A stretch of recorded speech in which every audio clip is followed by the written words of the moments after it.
Okay, hello. This is Don with Tucson's Tips channel, and today I'm making a video about a little bit of a different subject rather than a maintenance procedure on the car.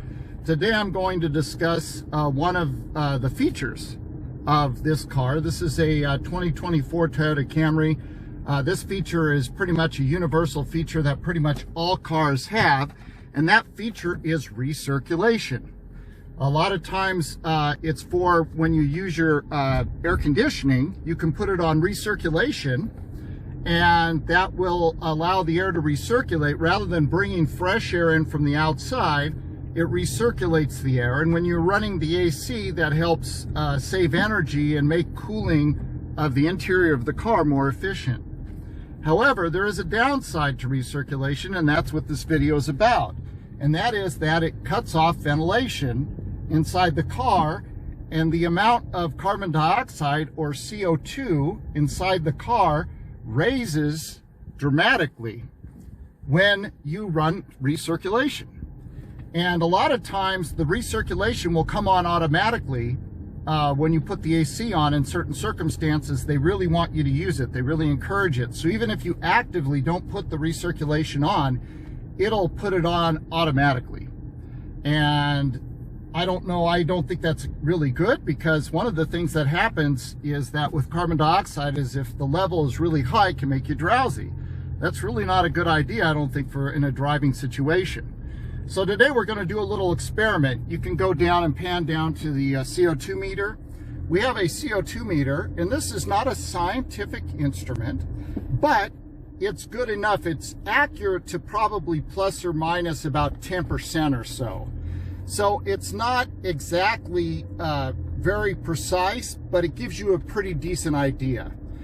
It's probably about plus or minus 50 parts per million. So right now you'll see the CO2 level is at 672 parts per million. There's two people in the car right now. I have the AC on, but I have recirculation off. And so right now there's two of us in the car. We're driving around.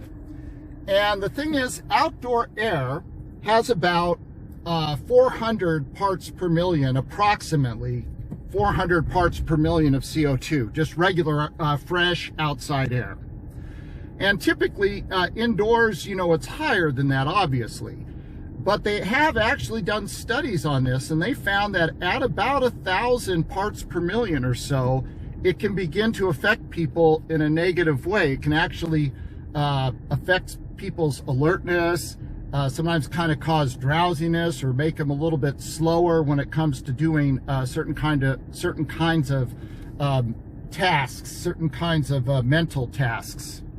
So we're going to go ahead and do an experiment. So go ahead and pan back down to the meter. And what I'm going to do right now, there's two of us in here. We have it on fresh right now, and I'm going to change it to recirculation. So here it is. Now we have recirculation on. So what we're going to do is we're just going to drive around, and we're going to see how the level of CO2 inside the vehicle rises as we're driving around with the CO2 meter and recirculation enabled, and all the windows are rolled up. And that's basically what we're going to do. Okay, now we're checking in. It's been maybe about 5 minutes or so. And as you can see, the CO2 level now is at about almost 1,300. And we'll just see, we're just going to drive around, just two guys in the car, and we'll just see how high the level goes. Okay, we're checking in again. It's been about 5 minutes or 6 minutes since our last check-in. And as you can see on the CO2 meter, as you can see, we're now approaching 2,500 parts per million CO2. So that's quite a bit. In fact, one study that they did, they actually had two different groups. They had a group that had air that was less, pretty much fresh air. I think it was like around 600 parts per million or something. And then they had a group where they tested them with 1,000 parts per million, in a controlled environment, and then they did another one where they tested people with the CO2 level at 2,500 parts per million. And at that level, there was quite a significant cognitive, it affected the subjects, the study subjects, it affected their ability to perform certain tasks. So again, may not be you know, such a good thing to be driving around with super high CO2 levels. So as you can see, we're now at about 2,600. We're going to go ahead and cut it out, and then we'll check in and see in a little bit when it's higher. Okay, we're going to check in again. It's been an additional about 5 minutes or so. And as you can see on the CO2 meter, we're now at 3,317 parts per million, give or take about 50 parts per million or so, or maybe 100. But anyway, it's over 3,000, so it's definitely pretty high. This is considered definitely to be unhealthful. It's not good to be in a place prolonged period of time with CO2 levels that are this high. You may notice this meter also measures carbon monoxide, CO. You'll see the top thing is for CO, and as you can see, the CO level is 0, which it should be, because that would mean that we are actually leaking some exhaust in the cabin of the car if that were to actually be registering. So the fact that it stays on 0 means that the car is good in the sense that no carbon monoxide is getting into the cabin of the vehicle. So here we are, as you can see, and it's just continuing to climb, so we'll check it again in a little while. Okay, now we're going to do another, we're doing another check-in, and as you can see, it's now above 4,000 parts per million, which is about 10 times the level of CO2 in outdoor air. And that's considered to be definitely unhealthful, definitely unhealthy. So we're just gonna keep driving around and see just how high it will go if we leave the car in recirculation. Okay, now we're gonna check in again. We noticed that it seemed to have topped out at about 4,200 or so. And it was like staying between 4,200 and 4,300, but now, interestingly enough, it's climbing again. So I'm not sure what that was about, but it seemed to have leveled off for several minutes. And now we're climbing, we're at 4,500 and it's climbing. We're now parked, but we're still, the engine is running. We have the AC on and we have recirculation going. Okay, now we're doing one more check-in again, or another check-in, and now we're at above 5,000 parts per million. So interestingly enough, it seemed to stall between 42 and 4,300, and then it started climbing again, and we didn't change anything, so not sure what happened there. But anyway, it's above 5,000, and we're just going to continue to drive around and see how high this will go.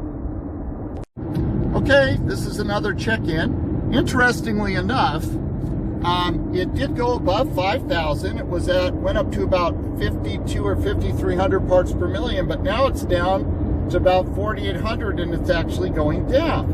And we're beginning to wonder if there may be a mechanism that's letting in fresh air. Maybe perhaps if the level gets too high, it lets in a little bit of fresh air, or I'm beginning to think this is a hybrid vehicle. There is a fan that draws in air to help cool the hybrid battery, the traction battery.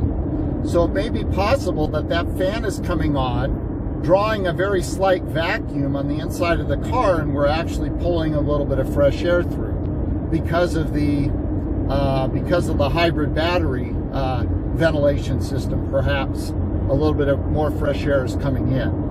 But as you can see, it's no longer going up and it's actually going down a little bit. So we're just going to continue to drive and see how it goes. Okay, now we're doing another check-in again. Interestingly enough, what we found is that the level went up to over 5,000. Then it dropped down below 4,000. It was like at about 3,800 again, without us changing anything really. And then it has now been climbing again. And as you can see, it's now over 5,000 again. So because the levels are varying the way they are, I don't think it's a mechanism that's in the car to limit the CO2 levels. What I think it is I think it has to do with the cooling fan and the cooling system for the hybrid battery, which is air cooled.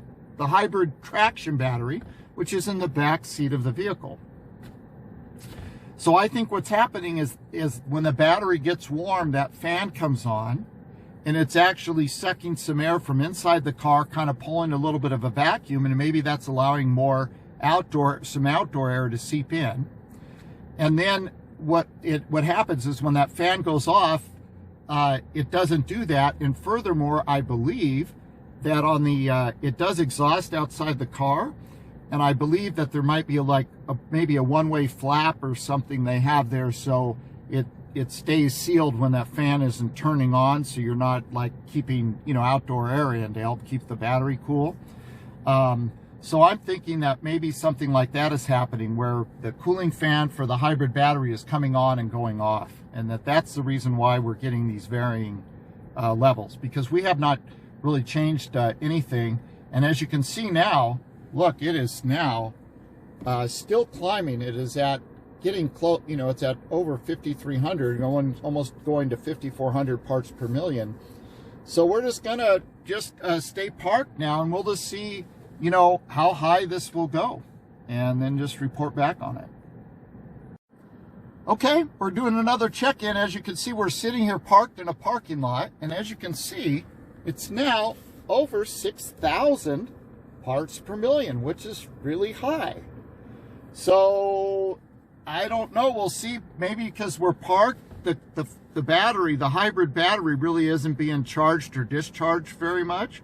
So the hybrid battery doesn't probably require the cooling right now. So the fan for the hybrid battery is probably off. And that is my hypothesis, is that when the fan is not running for the hybrid traction battery, that makes the CO2 levels stay high or go higher inside the vehicle when it's on recirculation.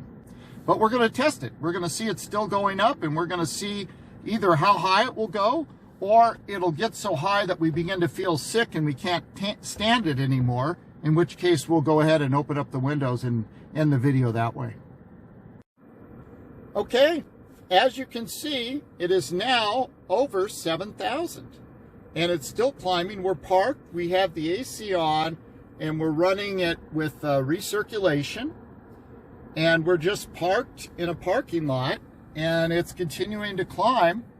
I turned the headlights off to lower the electrical load, and we'll just see how high it goes, or at what point we really can't stand it anymore and we have to end that experiment. But again, not sure exactly what's going on with why it would go down for a while and then climb back up again. But it's steadily been climbing since we've been parked here. It hasn't gone down, it's been simply climbing up. And now we're above 7,000 parts per million. So I can only imagine what it would be now if we had 4 people in the car, if we had a couple passengers in the back seat. Who knows how high it would go. But we're gonna just keep doing this and see how high it will actually go. If it will level off at a certain point, or at what point we begin to not feel so great, and decide that's we need to end the experiment. And by the way, I do feel that we were talking just a minute ago about how we're feeling, and we're not really feeling as sharp as we were. It's kind of hard to concentrate or think maybe a little bit. Maybe have a slight headache right now, not feeling particularly hot. And from everything I've read, this is really, really unhealthy. Having carbon dioxide levels this high, it's not healthy at all. So we're just going to continue the experiment and see how high it will go, sitting here with the AC on and with the car with the ventilation set to recirculation. Okay, just another quick update. Now we're at above 8,000 parts per million, sitting in this car in a parking lot with it on recirculation, and on AC with recirculation on. And what we're going to do now is I'm going to drive around the parking lot a little bit to see if that affects the level. Okay, we drove around the parking lot a little bit and it did not make it go down. We're now at over 8,200 parts per million. And we are feeling it. We're not feeling the sharpest right now. We're just not feeling as sharp. And again, I just wonder why car companies, why this hasn't been an issue that they've thought about or anybody's thinking about that. Because some people drive around with the recirculation on all the time. And if you got a whole carload of people and you're on a long road trip or something during the summertime, and people have the AC on and have recirculation on, I mean, I think that that's probably not such a good thing. So we're just going to kind of just see either how high it'll go or how high it'll go before that we can actually take it. And actually, it's becoming more difficult for me to talk on the video right now. It's becoming more difficult for me to talk and explain this because of the high CO2 levels. Okay, as you can see, it is now over 9,000 parts per million. It's still climbing. We're still sitting here parked with the AC on and recirculation. And so the tip for this video is you really need to use recirculation sparingly. I recommend, it does help cool the car down on a hot day when you put the AC on. It will help the car get cooler quicker if you have it on recirculation, but you really need to be mindful and not overuse that recirculation setting, and because it's bad. There's no way that this can be good or can even be good for safety, for driver safety, when the CO2 levels are this high. Okay, you're not going to believe this, but 9,999, and I think it won't go any higher because the gauge won't go any higher than 9,999. So we will end the experiment just to show you. Watch the recirculation button. Okay, here's the recirculation button. Now here we're going to change it, turn recirculation off. And now let's just go ahead and see. We know we're at about 10,000 parts per million, which is about 1% CO2. And we're going to just now watch to see if it rapidly goes down, which we think it should go down because I'll turn the AC off. Let me just turn the temp down here. And we'll see how quickly the CO2 drops. And I'm not seeing it drop, which is interesting. Okay, and now I've turned recirculation off, and look at what's happening. It's rapidly, very rapidly, the CO2 levels is falling. I will say we were talking about this, and we were not feeling very good. We kind of had slight headaches. It was becoming more difficult for me to talk, and my train of thought, to keep my train of thought when I was talking on the video was kind of getting harder. And as you can see, you can pan back, and as you can see now, we're getting back. It's just very rapidly dropping. So let's talk about this a little bit more, why this might be a problem. As you can see, and go ahead and you can look at this now. This is the instrument panel. Watch what happens when I turn on the AC. And okay, the AC just comes on without the recirculation. Okay, that's fine. Now let's put it on auto. There. When I put it on automatic, where it's supposed to like help automatically hold the temperature and everything, what does it do? It immediately goes to recirculation automatically. Automatically it goes to recirculation. So again, you got to wonder what, why are they insisting, even if you don't actively select it? A lot of times they are insisting that you use recirculation, even if you don't want to. Okay, now I stopped the car and I started it again, and now I'm going to just put the AC on, And as you can see, when I push the AC button, it automatically selected recirculation. Even though I'm not actively telling it that I want it to be on recirculation, it automatically puts it on there. So you really have to be careful. This is a Toyota, but I'm sure other manufacturers probably are doing the same thing, where they try to sneak in, even if you don't actively select recirculation, it will automatically, in many scenarios, select for you, which is not good. So my advice is to be be aware of the situation, and that if you are driving around, especially with the full carload of people for a long period of time, with it on recirculation, that your CO2 levels in the car can go very, very high. It looks like they reached at least 10,000 parts per million inside this vehicle when we were doing this experiment. Okay, and as you can see now, we've been sitting here with the recirculation off. We just have the ventilation on from the outside. And as you can see, the level now is down to 1,300 parts per million, which is not too bad. You know, outdoor air, again, outdoor air is about 400. And we're actually going to show you what outdoor air is, because we're going to roll down all the windows. And now you're going to be able to see what's going to happen with it. I'm going to actually drive around, and we will see this actually going down now. It should go down to like about 400 or so, right around 400, somewhere around there. We're going to find out here in a minute, because the air is blowing in. Okay, now I'm standing outside, and in the parking lot here, and as you can see, the level, outdoor air is about 400 parts per million, approximately.